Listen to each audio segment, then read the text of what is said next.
Ça dépend. Ça dépend, c'est la conclusion de la majorité des articles scientifiques. Est-ce que c'est un lapin ou un canard? Est-ce que le café, c'est bon ou c'est mauvais pour la santé? Ça dépend si vous regardez vos migraines ou votre tension artérielle. Alors moi, mes questions, c'est plus les colis, les camions. Ça pourrait être quelle est la taille optimale des véhicules de livraison en ville. Et ça aussi, ça dépend. Moi, ce que je propose, c'est d'amener les parties prenantes dans la résolution de ce problème. Pour leur montrer qu'à la fin, en effet, ça dépend. Et aussi, c'est les mieux placés pour répondre à cette question. Ce que je propose, c'est un outil d'aide à la décision qui est validé par tous. Transporteurs, expéditeurs, citoyens, les villes. Parce qu'on se doute bien qu'une décision commune sera forcément meilleure que des décisions prises localement. Alors tout ça, ça se base sur un modèle. Qu'est-ce que je mets dans mon modèle? Alors je peux tout mettre. Je peux dupliquer la réalité. Mais dupliquer la réalité, c'est dupliquer sa complexité. Je perds tout l'intérêt du modèle. Pour venir jusqu'à l'école des mines, vous n'avez pas utilisé une photo satellite ultra haute définition, vous avez utilisé une carte, une version simplifiée finalement. Donc face à un problème complexe, ce que je propose, c'est qu'on ait un modèle qui soit simple, pour avoir le plus de personnes qui puissent y participer. Un modèle qui soit interactif, c'est-à-dire avec une interface graphique qui permet aux gens d'utiliser le modèle et d'aller au fond des choses dans le modèle. Et enfin, un modèle qui est collaboratif. On va intégrer les avis des personnes pour qu'on puisse tous être d'accord sur le modèle et qu'on puisse avoir un modèle qui soit valide.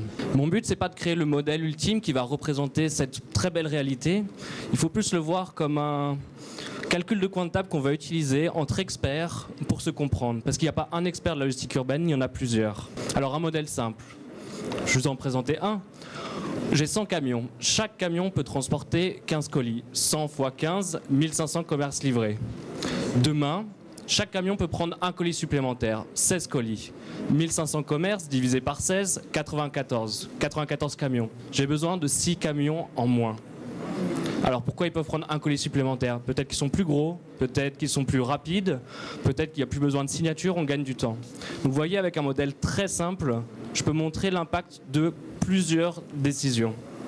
C'est ça le but de mes modèles, c'est d'arriver à donner les éléments essentiels pour chaque personne autour de la table pour qu'ils puissent comprendre les perspectives des autres parties prenantes. Et ça, cette méthodologie, je l'ai testée avec des groupes d'étudiants, des groupes d'experts, et ça marche. Les gens arrivent à modéliser, comprennent la modélisation, arrivent à se mettre plus ou moins d'accord. Le vrai problème, c'est la décision. Une ville, par exemple, qui peut interdire le diesel, on peut imaginer que si j'interdis le diesel, j'aurai moins de particules fines demain. Donc je vais avoir un bénéfice pour l'environnement, pour la santé publique. En revanche, il y a un risque économique pour les plus petits acteurs qui ne pourront pas renouveler leur flotte. On se retrouve à un vrai problème de décision, et c'est une décision qui est politique. Ce n'est pas, à mon avis, aux chercheurs d'y répondre. Les chercheurs sont là pour aider les villes à estimer les impacts. Alors vous me direz, mon petit modèle, finalement, c'était du bon sens. Bah ouais, c'était du bon sens. Mais le bon sens, c'est quand à la fin, on ne dit plus « ça dépend ». On a réussi à créer un modèle assez général et assez vrai pour la plupart des cas. Et ça permet de plus se batailler sur la modélisation, mais on va commencer à attaquer le dur, on va parler des décisions.